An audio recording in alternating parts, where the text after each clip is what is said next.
There are forces that can get control of one's memories and may use that to entice or torture.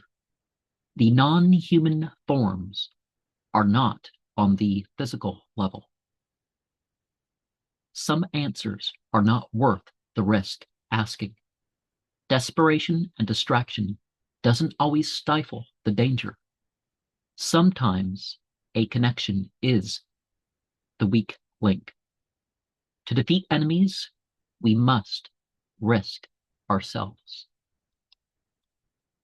This program was a bit more difficult to write a comment on because it didn't really establish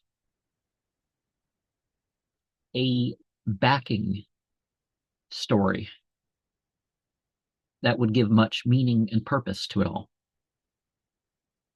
It basically relies on the special effects of music, monsters, violence, explosion, that sort of stuff.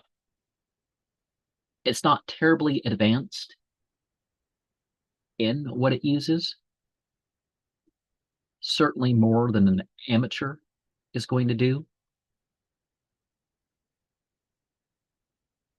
So the whole idea that it was a National Socialist German Worker Party vessel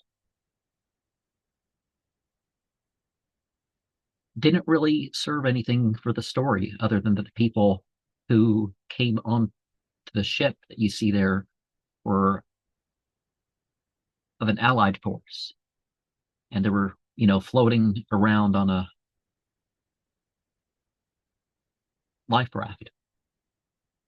And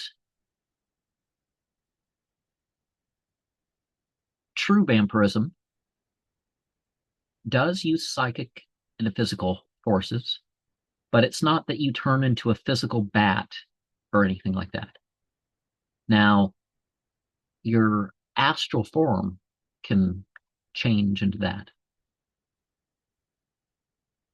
And one of the things about this movie and vampirism is that it's not about picking moral sides. It is what it is, just like magic is what it is. And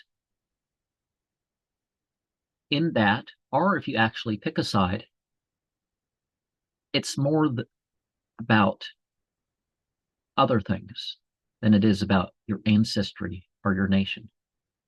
Although you may have to, in a war, physically pick a side with that or be stuck on a side. You have no choice in the matter.